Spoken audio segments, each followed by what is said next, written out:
are a journalist, not a street fighter.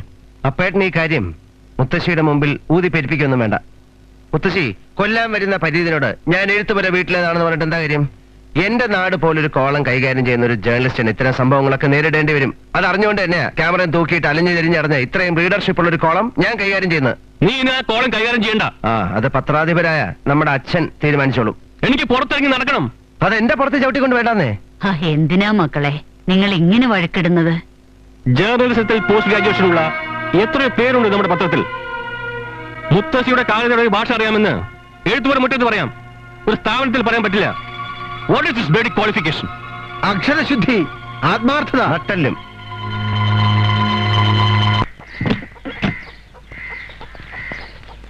എന്താ ജീവി എഴുത്തുവരെ പണിപ്പുരയിലാണോ?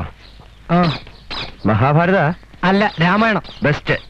നിനക്ക് പുതിയ ഒരു തൂലികാ നാമം തരാം, എഴുത്തുപുര ജീവി. സുധു, വേഗം വന്നേ. ഇന്നലെ ലീവ് ആപ്ലിക്കേഷൻ എഴുതി കൊടുത്തില്ല എന്ന് പറഞ്ഞ് MD തമ്പുരാൻ വാളും കുലിക്ക് നിപ്പുണ്ട്. കുഞ്ഞുച്ചയ്ക്ക് ഊണ് കഴിക്കാൻ വരണേ, നല്ല പുഴമീൻ കിട്ടിയിട്ടുണ്ട്. എന്റെ അമ്മായിയായിട്ടാണോ അതോ എഴുത്തുപുര വീട്ടിലെ എക്സ് അടുക്കളക്കാരിയായിട്ടാണോ ഈ വിളി? കുഞ്ഞ് എത്ര കളിയാക്കിയാലും ഞാൻ അവിടുത്തെ അടുക്കളക്കാരി തന്നെയാ. അമ്മായി അടുക്കളക്കാരിയായിട്ട് നിന്നാ മറ്റുള്ളവരും അങ്ങനെ കാണൂ.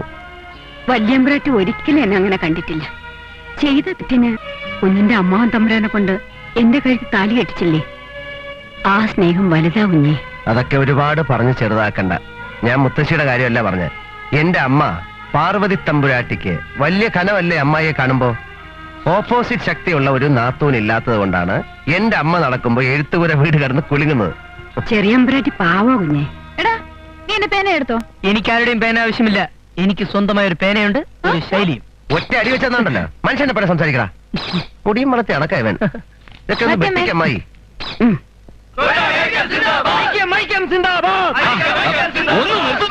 രാമോട്ടൊന്നും മിണ്ടാ നിൽക്കുന്നുണ്ടോ? ഇന്നേ വരെ ഈ മുറ്റത്ത് മുദ്രാവാക്യവും സത്യാഗ്രഹവും ഒന്നും ആരും നടത്തിയിട്ടില്ല.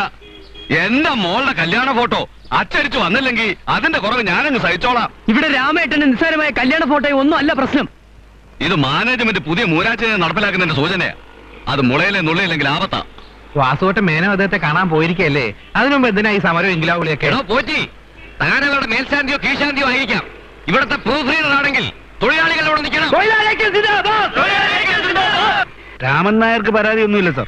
ഞാൻ സ്പേസ് പോലും മാർക്ക് ചെയ്ത് കൊടുത്താണല്ലോ വരരെ. എഴുത്തുപുര വീടും ഈ പത്രത്തിന്റെ പാരമ്പര്യവും ഒന്നും മനസ്സിലാക്കാത്ത ചെറുപ്പക്കാരാ ഈ മുദ്രാവാക്യം വിളിക്കുന്നേ. ജേക്കബേ, ഇന്നലെ ഡെസ്കിലാരായിരുന്നു? ഞാനായിരുന്നു സാർ. രാമൻ നായരുടെ മകളുടെ വെഡിങ് മാറ്റർ എങ്ങനെയാ മിസ്സായത്?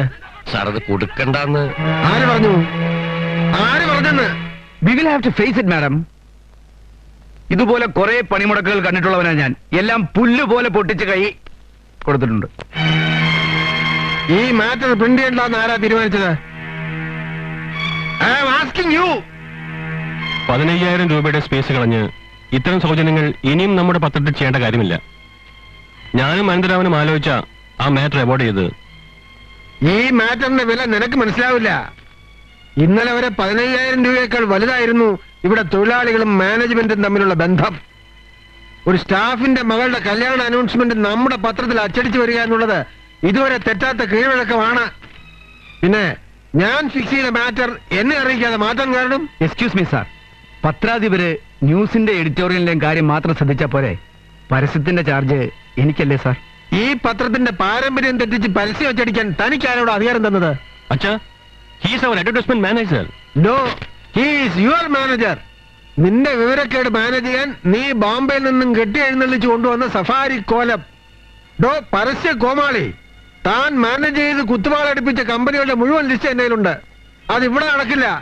ഇവിടെ അടങ്ങി ഒതുങ്ങി മര്യാദയ്ക്കിരുന്ന് ജോലി ചെയ്തോണം, മനസ്സിലായോ?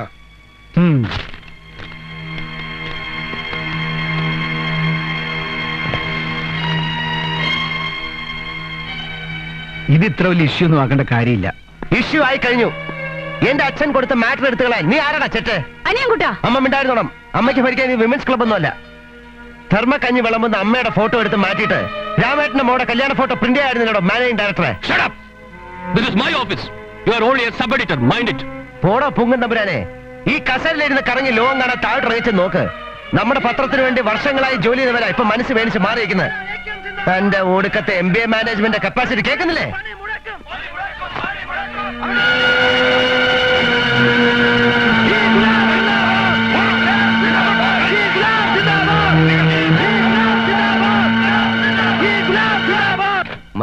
ശബ്ദം മുടങ്ങി. മിന്നൽ പണിമുടക്ക്. സാർ എന്താണോ? എന്റെ കല്യാണമാണ്. അത് ഞാൻ തോണം. സാറ് വരണം. ഒന്ന് ചീഞ്ഞ് മറ്റൊന്നിന് വളമാവുമെന്ന് പറഞ്ഞു കേട്ടിട്ടേ ഉള്ളൂ. എന്താ? മലയാള ശബ്ദം പത്രം ചീഞ്ഞ് നമ്മുടെ പത്രത്തിന് വളമായി. ഇനി വെച്ചടി കേട്ടവാ. അച്ചടി കുറെ കൂടെ ശ്രദ്ധിക്കണം. വളം മാത്രം വന്നോണ്ട് കാര്യമായില്ല. താൻ രാവിലെ തൊട്ട് തുടങ്ങിയതായി ചൊറിയുന്ന വർത്താനം. താൻ കണ്ടോ ഞാൻ എങ്കിലും വിളിക്കുന്നത്? വിളിച്ചില്ലെങ്കിലും വിളിച്ചവരുടെ കൂടെ നിന്നു. അതും സമരമാ.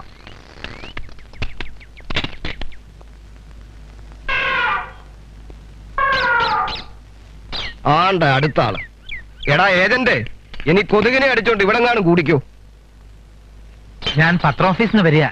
എല്ലാരും അവിടെ കൂടി നിപ്പുണ്ട്. സമരം ഒന്ന് ഒത്തീർപ്പാവണ്ണ. മഹാനായ MD മുകളിലിരിപ്പുണ്ട്. അദ്ദേഹത്തോട് പോയി ചോദിക്കാം. Ramavarma here. Good morning sir.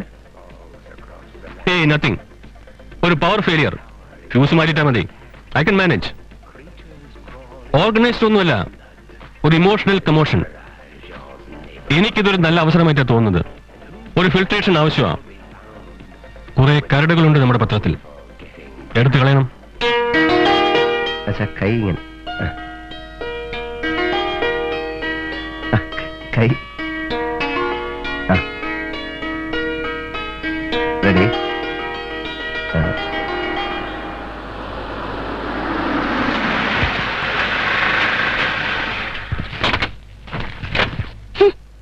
Pension പറ്റിയിട്ടും ഓരോരുത്തരെ പിടിച്ചു വെച്ചിരിക്കല്ലേ. എല്ലാത്തിനും പിടിച്ചു വിടണം, എന്നാലേ പഠിക്കൂ. പിന്നെ നീ അച്ചടി ചേർക്കോ മലയാള ശബ്ദം? MB എന്ന 3 അക്ഷരം തരുത്തിയിട്ടാ പത്രം ആവില്ല മോനെ. അത് പറഞ്ഞ് മനസ്സിലാക്ക്. സംസ്കാരം, സ്നേഹം, കാരുണ്യം ഇതൊന്നും വില കൊടുത്ത് വാങ്ങാൻ പറ്റുന്ന ഡിഗ്രികളല്ല. അമ്മ ഇന്നലെ വാസേട്ടനെ രാമേട്ടനെ നേർക്ക് കയർത്തില്ലേ? അതിന് വരെ അവരോട് നല്ല വാക്ക് പറയായിരുന്നില്ലേ? പണിമുടക്കി നിൽക്കുന്നവർക്ക് പായസം വിളമ്പാൻ എന്നെ കിട്ടില്ല.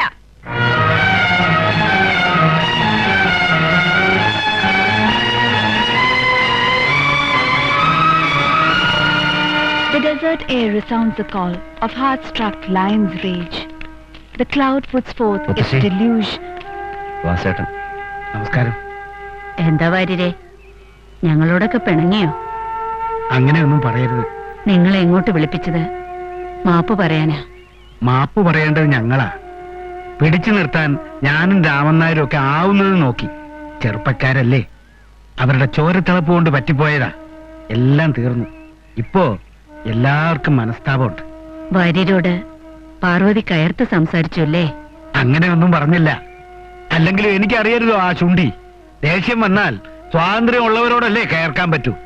ക്ഷമിക്ക, ഒന്നും മനസ്സിലൊരു കരടായി കിടക്കണ്ട. രാമനായരെ, മകളുടെ കല്യാണ ഫോട്ടോയും വാർത്തയും നാളത്തെ പത്രത്തിലുണ്ടാവും. അതൊന്നും വേണ്ടായേ, ഇപ്പൊ തന്നെ മനസ്സ് നിറഞ്ഞു. പായ്പാടാ, എന്തോ ഇന്ന് എല്ലാവർക്കും ഒരു സദ്യവട്ടം തന്നെ ആയിക്കോട്ടെ. രാമേട്ടൻ പോയി എല്ലാവരും വിളിച്ചോണ്ടിരൂ. ഉച്ചയ്ക്ക് ഊണ് വിടുന്നാവാം. ഓ താങ്കൂടെ ചെല്ലേ.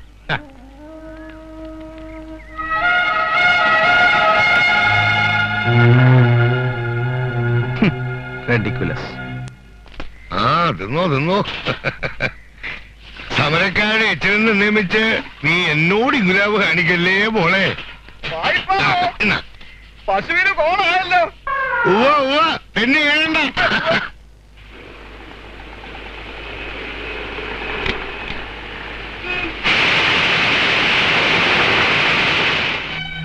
അച്ഛൻ അനിയൻകുട്ടനെ കയറൂരി വിട്ടിരിക്കാണോ? കയറൂരി വിടാൻ അവൻ നാൽക്കാലിയൊന്നും അല്ലല്ലോ. എന്താ സംഗതി? എന്റെ നാട് കോളം നമ്മുടെ പത്രത്തിൽ വേണോ വേണ്ടെന്ന് ആലോചിക്കണം. ആലോചിച്ചിട്ടാണല്ലോ അങ്ങനെ ഒരു പങ്കി തുടങ്ങിയത്. അവനത് ഭംഗിയായി കൈകാര്യം ചെയ്യുന്നുണ്ട്. എന്ത് ഭംഗിയെന്ന് അച്ഛൻ പറയുന്നത്? ഇപ്പോൾ എന്റെ ഹെൽത്ത് മിനിസ്റ്റർ വിളിച്ചിരുന്നു. ആശുപത്രിയുടെ മുമ്പിൽ പൊടിയും പന്തലൊക്കെ ആയി ഒരു നേഴ്സിനെ സസ്പെൻഡ് ചെയ്തു. അനീതിയുള്ളിടത്ത് കലാപം ഉണ്ടാവണം, അല്ലെങ്കിൽ അവിടെ കത്തി ചാമ്പലാവണം. അതിനുള്ള തീ അവന്റെ അക്ഷരങ്ങൾക്കുണ്ട്. സത്യം വദ ധർമ്മം ചര. അവൻ അതാ ചെയ്യുന്നത്.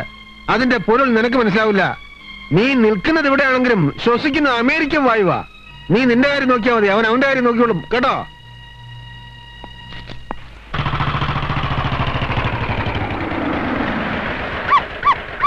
നിങ്ങൾ എങ്ങോട്ടാ? Arrange marriage, love marriage. പെമ്പിള്ളാരുടെ ചർച്ചയുണ്ട്. എവിടാ മോഡറേറ്റർ, ഞാൻ ഫോട്ടോഗ്രാഫർ. വെന്നി എവിടാ സുധു? വെന്യൂ എവിടെ വെച്ചാ? കോളേജ് ഹാളിൽ ആ, വെച്ചാ അവിടെ. പറ്റി. നമുക്കൂടെ അങ്ങോട്ട് പോയാലോ മിസ്സസ് മേനോൻ? വേണ്ട, നിങ്ങൾക്ക് 3 പേർക്ക് ആ പ്രായം കഴിഞ്ഞല്ലയോ? Arrange marriage, love marriage. ഇപ്പോ ഡൈവേഴ്സിന്റെ വക്കത്തല്ലയോ? നമുക്ക് വിവാഹ മോചനത്തെ കുറിച്ച് വിമൻസ് ക്ലബ്ബിൽ വെച്ചൊരു ചർച്ച സംഘടിപ്പിക്കാം. ഇവള് മോഡറേറ്റർ, ഞാൻ ഫോട്ടോഗ്രാഫർ. ചീട്ടുകളി എത്ര മണി വരെ പോവും അമ്മേ? യോ അല്ല മമ്മി. സുദർശന് എപ്പോഴും അനിയൻകുട്ടിന്റെ കൂടെ സഞ്ചാരം അല്ലേ? അതെ അതെ, പ്രായമായെന്നൊരു ചിന്തയില്ലേ രണ്ടുപേർക്കും. പോവാം. Arrange marriage or love marriage? Marriage എന്ന ചടങ്ങിന്റെ ആവശ്യം എന്താണ്? A criminal wastage, selection of A partner. പ്രായപൂർത്തിയായ ഏതൊരു പെൺകുട്ടിക്കും അവകാശപ്പെട്ടതാണ് അവൾക്ക് ഇഷ്ടപ്പെട്ട പുരുഷന്റെ കൂടെ ജീവിക്കുക എന്നത്. അങ്ങനെ ജീവിക്കുന്നതിന് ഒരു ലീഗൽ സാങ്ക്ടിറ്റി വേണ്ടേ? എന്ത് ലീഗൽ സാങ്ക്ടിറ്റി? പരസ്പര വിശ്വാസത്തിന്റെ വിശുദ്ധിയാണ് കുടുംബജീവിതത്തിന്റെ സാങ്ക്ടിറ്റി എന്ന് പറയുന്നത്. നിങ്ങൾ രണ്ടുപേരും പറയുന്ന അഭിപ്രായത്തോട് ഞാൻ യോജിക്കുന്നു. പക്ഷേ വിവാഹപ്രായമെത്തിയ എല്ലാ പെൺകുട്ടികളുടെയും മനസ്സ് ഒരുപോലെയാണ് എന്ന അഭിപ്രായത്തോട് എനിക്ക് വിയോജിപ്പുണ്ട്. ഇപ്പോ എന്റെ കാര്യം പറയുകയാണെങ്കിൽ കുടുംബ പശ്ചാത്തലം ഒരു വലിയ ഘടകമാണ്. എഴുത്തുപുര വീട്ടിലെ പൂമുഖത്താണ് എന്റെ സങ്കല്പത്തിലെ ഭർത്താവ്. എഴുത്തുകാരൻ ഭർത്താവ്, ചന്ദനത്തിന്റെ മണമുള്ള ഭർത്താവ്, എണ്ണക്കറുപ്പിലെ കർപ്പൂര ദീപം എനിക്ക് ശേഷം മാത്രം തൊഴാൻ കാത്തു നിൽക്കുന്ന ഭർത്താവ്.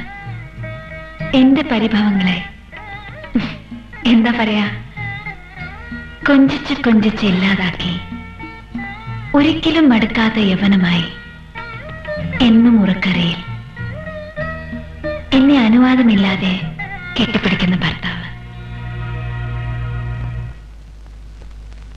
വർമ്മ സാർ, ഞാൻ സാറിന്റെ ഒരു വെൽവിഷറാണെന്ന കാര്യത്തിൽ സംശയമില്ലല്ലോ. അനന്തരാമൻ കള്ളു കുടിക്കാൻ ഒരു വിഷയം ഉണ്ടാക്കാണോ? പറയണമെന്ന് തോന്നുന്ന കാര്യങ്ങൾ അപ്പ പറയാന്നുള്ളതാണ് എന്റെ ഒരു സ്വഭാവം. സ്വഭാവത്തിൽ മാറ്റം വരുത്തണ്ട, പറഞ്ഞോളൂ. ഒന്ന് കല്യാണം കഴിച്ചാലോ? കഴിക്കുന്നുണ്ട്, കുഴപ്പമൊന്നുമില്ല. പക്ഷെ ബോംബെയിലെ ഭാര്യ മിസസ് നയന അനന്തരാമനെ എന്ത് ചെയ്യും? എന്റെ കാര്യമല്ല പറഞ്ഞത്, സാറിന്റെ കാര്യ. ഞായറാഴ്ച ആയതുകൊണ്ടാണോ ഡൊമസ്റ്റിക് വിഷയങ്ങളിലേക്ക് കിടക്കുന്നത്? സീരിയസ് ആയിട്ട് പറയാ, ഒരു മാരേജ് പ്രപ്പോസൽ. ഒരു കാൽക്കുലേഷനും ഇല്ലാതെ ഏതെങ്കിലും ഒരു പ്രപ്പോസൽ ഞാൻ ഇതുവരെ സാറിന് മുമ്പ് വെച്ചിട്ടുണ്ടോ? കേൾക്കട്ടെ, ഏതാ കുട്ടി? സുദർശന. യെസ്. ഏയ് താനിത് അതൊന്നും ശരിയാവില്ല. ഇക്കാര്യത്തിൽ മറ്റു നിർബന്ധങ്ങളൊന്നും ഇല്ലെങ്കിൽ ശരിയാവണം. അവർക്കും നമ്മുടെ പത്രത്തിൽ ഷെയർ ഉള്ളതാണല്ലോ. അത് അന്യാധീനപ്പെട്ടു പോകേണ്ട കാര്യമില്ലല്ലോ. അത് ശരിയാവില്ല. അതെന്താ സാർ അങ്ങനെ പറയുന്നത്? അവൾക്ക് എന്നോട് അങ്ങനെ ഒരു താല്പര്യം ഉണ്ടാവാൻ വഴിയില്ല. അനിയനുമായിട്ടുള്ള അടുപ്പം കൊണ്ടല്ലേ? അതുകൊണ്ട് തന്നെയാ ഞാൻ ഈ പ്രപ്പോസൽ വെച്ചത്. വർമ്മ സാർ ഒന്നും മനസ്സിലാക്കണം. 2 സഹോദരന്മാരുള്ള എഴുത്തുപുര വീട്ടിൽ 2 പേർക്കും ഒരുപോലെ അവകാശപ്പെട്ട ഒരു പത്രവും ഒരു മുറപ്പെണ്ണും. രണ്ടും ഒരാളുടെ കയ്യിൽ തന്നെ നിൽക്കണം. അയാൾക്കേ പവറുള്ളൂ. പക്ഷേ സുദർശനയും അനിയൻകുട്ടനും തമ്മിൽ എനിക്ക് ക്ലിയർ അല്ല. ഇതുവരെ ലൈൻ ക്ലിയർ ആയിട്ടില്ല. ക്ലിയർ ആയേക്കും. ആ ഫീല് കിട്ടിയത് കൊണ്ടാണ് ഞാൻ ഈ മുന്നറിയിപ്പ് തരുന്നത്. എല്ലാത്തിനും ഒരു ടൈമിംഗ് ഉണ്ട് sir. A mile knock at the right time, the door will be open for you. എന്നും പവർ വർമ്മ സാറിന്റെ കയ്യിൽ തന്നെ ഇരിക്കും. ചേട്ടാ ഒന്ന് ഇങ്ങോട്ട് നോക്ക്, കുറച്ചും കൂടി. റെഡി? ബെസ്റ്റ്. സുധു, ഞാൻ ഈ അഗ്നിദേവനെ പറ്റി വായിച്ചു.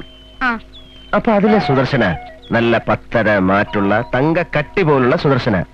പുരാണങ്ങളിലെ കിരീടവും നെറ്റിപ്പട്ടവും ഒക്കെ ഉള്ള സുദർശന. നീയല്ല, നിന്റെ തലയില് കിരീടം വെച്ച കാലിപ്പെട്ടിയുടെ മുകളിൽ സൂട്ട് കേസ് വെച്ച പോലെ ഇരിക്കും. അപ്പൊ ഈ സുദർശനയുടെ കാമുകനായിരുന്നു അഗ്നിദേവൻ. അപ്പൊ ഡ്യൂപ്ലിക്കേറ്റ് സുദർശനായ നിനക്കും വേണമെങ്കിൽ ഒരു കാമുകനാകാമല്ലോ എന്ന് ഞാൻ ആലോചിച്ചോണ്ടിരിക്കായിരുന്നു. അയ്യടാ, എനിക്ക് ഈ കാമുകനും പ്രേമവും ഐലവ്യൊന്നും എനിക്കിതൊന്നും ഇഷ്ടല്ല. ഓഹോ, പിന്നെ നീ നിന്റെ സങ്കല്പത്തിലെ ഭർത്താവ് എണ്ണക്കറുപ്പനാണെന്നോ അവന്റെ തലവഴി എണ്ണ ഒഴിച്ച് കുളിപ്പിക്കണം എന്നൊക്കെ വലിയ വാചം അടിക്കുന്നതായിട്ടല്ലോ പെമ്പിളാടുത്ത് ഇന്നലെ. അത് വാചകടി, ചർച്ചയല്ലേ? ഉയ്യോ, ചർച്ചയുടെ കാര്യം പറഞ്ഞപ്പോഴാണ് ഞാൻ ഓർത്തത്. ഇന്നലെ ഞാൻ നിന്നെ വീട്ടിൽ കൊണ്ടുവിട്ടിട്ട് തിരിച്ചു ചെന്നപ്പോ എല്ലാരും കിടന്ന് ഉറക്കമായി. മേശപ്പുറത്ത് കഞ്ഞിയും വയറും കുന്തമൊക്കെ വെച്ചിട്ടുണ്ട്. ഞാനതെല്ലാം കൂടെ കലക്കി കുടിച്ചിട്ട് പാത്രം കഴുകി ഷെൽഫി വെച്ചു. എല്ലാം ഞാൻ ഒറ്റയ്ക്കാണ് ചെയ്തത്. ഒരാളില്ല അവിടെ, ഞാൻ തനിച്ചേ ഉള്ളൂ, പാവം ഞാൻ. എന്നിട്ട് ഞാൻ കിടന്ന് ഉറക്കമായില്ല. എന്താ ഞാൻ ലൈറ്റ് ഓഫ് ചെയ്തില്ലേ? അതാ ഈ പറഞ്ഞു വരുന്നത്. ലൈറ്റ് ഓഫ് ചെയ്തപ്പോഴാ പ്രശ്നം. കണ്ണടച്ച് കാണും. ഇല്ല, കണ്ണടച്ചു പോലും കാണത്തില്ലെന്നാ തോന്നുന്നത്. ചുമ്മാ ഓരോരുത്തർ ഇങ്ങോട്ട് കയറി ചോദിക്കുകയല്ലേ, ഇയാൾ എന്താ ഇങ്ങനെ ചുമ്മാ കിടന്നുറങ്ങിയാ മതിയോ? പ്രേമിക്കുമെന്നും വേണ്ടായോ? അനിയൻ കുട്ടാ പ്രേമിക്കണ്ടേ, അനിയൻ ചേട്ടാ പ്രേമിക്കണ്ടേ എന്ന് പറഞ്ഞ വലിയ ബഹളം. എന്താ ഇങ്ങനെ? അറിയില്ലേ വട്ട്. ഇതിനു മുമ്പ് എനിക്കിങ്ങനെ ഉണ്ടായിട്ടേ ഇല്ല. മാറ്റിയെടുക്കണമല്ലോ. അതിനിപ്പോ എന്താ ഒരു വഴി? പെണ്ണ് കിട്ടണം. എനിക്ക് ചെറിയൊരു പ്രോബ്ലം ഉണ്ട്. എനിക്ക് പരിചയമില്ലാത്ത പെണ്ണുങ്ങളെ കെട്ടുക എന്ന് വെച്ചാൽ ഭയങ്കര പ്രയാസമുള്ള കാര്യമാണ്. ഇപ്പോ നിന്റെ കാര്യം തന്നെ ഞാൻ പറയാം. നീ ഇപ്പൊ നമ്മുടെ അടുത്ത വീട്ടിലെ ആനക്കാരന്റെ മോളോ, തയ്യൽ ടീച്ചറോ, അല്ലെങ്കിൽ ടൈപ്പോ, ഇനി പാരലൽ കോളേജ് തോറ്റ് കിടക്കുന്ന പെണ്ണാണെങ്കിൽ പോലും മുടിഞ്ഞു പോട്ടെ എന്ന് പറഞ്ഞ് ഞാൻ കയറി കെട്ടിയനെ. അടുത്തറിയാമല്ലോ. അനിയൻ ചേട്ടൻ ഇപ്പൊ തന്നെ കെട്ടണമെങ്കിൽ ഞാൻ നല്ലൊരു പെൺകുട്ടി അന്വേഷിച്ച് മുത്തശ്ശിയുമായി വിശദമായ ഒരു ചർച്ച നടത്തി തീരുമാനം അറിയിക്കാം. വേണ്ട, നിന്റെ ചർച്ച വെറും വാചകമടി ആയതുകൊണ്ട് മുത്തശ്ശിയുമായി ഞാൻ വിശദമായ ഒരു ചർച്ച നടത്തി വളരെ സ്ട്രോങ് ആയ ഒരു തീരുമാനം നിന്നെ അറിയിക്കാം. അതുവരെ ഞാൻ ലൈറ്റ് ഓഫ് ചെയ്ത് കിടന്നോളാം. നീ കണ്ണടച്ചു കിടന്നോ. കേറ. എന്നാ നിന്നെ സ്വനഗ്രാഹി.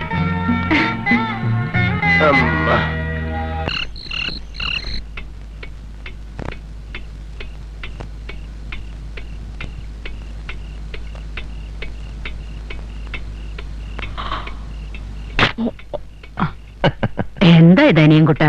ഇത് കോട്ടുവായിടുന്ന മഹാകവയിത്രി. ഉറക്കം വരുന്നുണ്ടോ? ഇല്ല. ഇങ്ങോട്ട് പിടിച്ചേ. കൈവിട്ട് കളയരുത്. വളരെ പ്രധാനപ്പെട്ട ഒരു കാര്യം മുത്തശ്ശിയോട് പറയാൻ പോവാണ്. ഇടയ്ക്കിടയ്ക്ക് കോട്ടുവായിട്ട് മാറ്ററിന്റെ സീരിയസ്നെസ് കളയരുത്.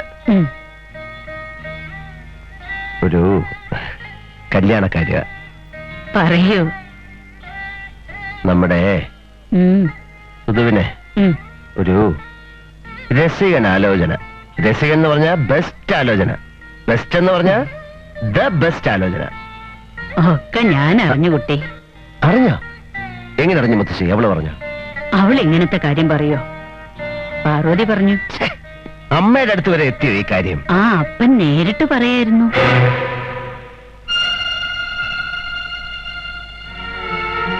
അപ്പേട്ടൻ നിനക്ക് വിശ്വസിക്കാൻ പറ്റണില്ല അല്ലേ? നമ്മുടെ സുധുവിനെ അവൻ ഇഷ്ടപ്പെടുക എന്ന് വെച്ചാ ഞാൻ ഇക്കാര്യം എങ്ങനെ അവനോട് പറയുമെന്ന് ആലോചിച്ചിരിക്കുകയായിരുന്നു. അവളെ എന്നെ ഏൽപ്പിച്ചിട്ടാ എന്റെ മോൻ പോയത്. അവന്റെ ഏറ്റവും വലിയ ആഗ്രഹമായിരുന്നു. എന്റെയും. വിഷ്ണുമായി രക്ഷിച്ചു. നീ എന്താ ആലോചിക്കണേ? ഒന്നുമില്ല. എനിക്ക് ആദ്യം ഇത് മുത്തശ്ശിയോട് പറയാൻ പറ്റിയില്ലല്ലോ എന്ന് ആലോചിക്കായിരുന്നു. ഒരുപാട് താമസിച്ചു. ഞാൻ കിടക്കട്ടെ.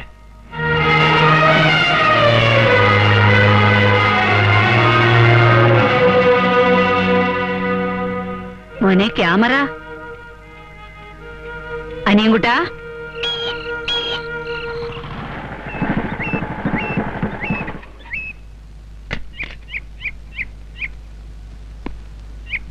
എന്താ അമ്മായി? എന്തിനാ വിളിപ്പിച്ചേ? എനിക്കൊരു കൂട്ടം പറയാനുണ്ട്. ആ കുഞ്ഞിരിക്ക്. വേണ്ട. എന്താ ഉണ്ടായേ? വല്യമ്പുരാട്ടി ഇന്നലെ എന്നെ വിളിപ്പിച്ച് സുധുവിനെ ഏട്ടക്കുഞ്ഞിനെ കൊണ്ട് കെട്ടിക്കണമെന്ന് പറഞ്ഞു. കുഞ്ഞിന്റെ അമ്മാവന്റെയും വലിയ ആഗ്രഹമായിരുന്നു അത്.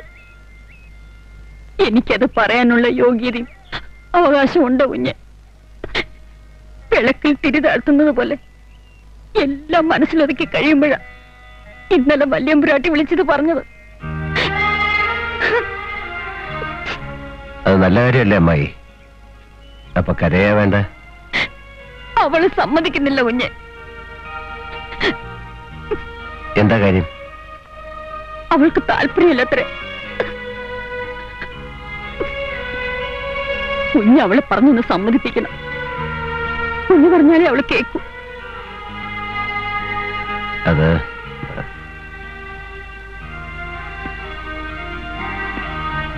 ഞാൻ പറയാം. പിന്നെന്താ? അവളോടെ വിളിക്കുക. ഞാൻ പറഞ്ഞേക്കാം.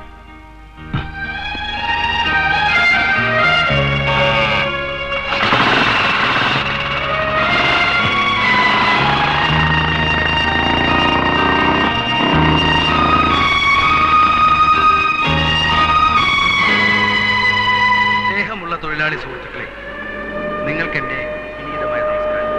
അണ്ണനത് അറിഞ്ഞു കാണില്ല. ഇവിടെ വന്നപ്പോഴാ എല്ലാരും അറിയുന്നത്. ഞാൻ വന്നപ്പോ അനന്തരാമൻ സാർ 4-5 പേരെ കൊണ്ട് കസേര പെറുക്കിടിക്കുന്നു. എന്തേലും തന്നു ഒരെണ്ണം കൊണ്ടിടാൻ. ഈ സ്ഥാപനത്തിൽ നിന്നും പെൻഷൻ പറ്റി വളരെ കാലമായിട്ടും ഈ സ്ഥാപനത്തിൽ തന്നെ എന്താ ഇവിടെ മീറ്റിംഗ്? പ്രവർത്തിച്ച നമ്മുടെ വാസുവിനെ പറഞ്ഞേക്കാൻ പോവുക. ഞാൻ ഇവിടെ രേഖപ്പെടുത്തട്ടെ. എല്ലാവിധ ആനുകൂല്യങ്ങളും നൽകിയാണ് അദ്ദേഹത്തെ യാത്രയാക്കുന്നത്. നിങ്ങൾക്ക് എല്ലാവർക്കും നല്ലതുപോലെ അറിയാവുന്ന ശ്രീ വാസുദേവ വാര്യരെ കുറിച്ച് ഞാൻ കൂടുതലൊന്നും പറയേണ്ടതില്ലല്ലോ. അദ്ദേഹത്തിന് ഞാൻ സർവമംഗളങ്ങളും നേരുന്നു. നമ്മുടെ വകയായി ഈ ഉപഹാരം സ്വീകരിക്കുവാൻ ഞാൻ ശ്രീ വാസുദേവ വാര്യരെ ക്ഷണിക്കുന്നു. അമ്മ കൊടുത്തേക്കും. വേണ്ട, നീ കൊടുത്താ മതി.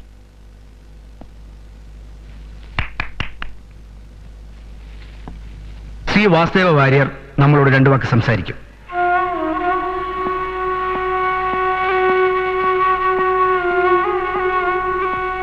തീർത്ഥാടനത്തിനാണെങ്കിൽ പോലും എന്നേക്കുമായി തറവാട് വിട്ടിറങ്ങേണ്ടി വരുമ്പോ ഏത് യോഗിയുടെയും മനസ്സൊന്ന് പിടയ്ക്കും. ആ പിടപ്പ് ഞാനിപ്പോഴനുഭവിക്കുകയാണ്. ഒന്നും പറയാൻ കഴിയുന്നില്ല. എനിക്കാരോടും പരിഭവമില്ല. എല്ലാവരും നന്നായിരിക്കണം.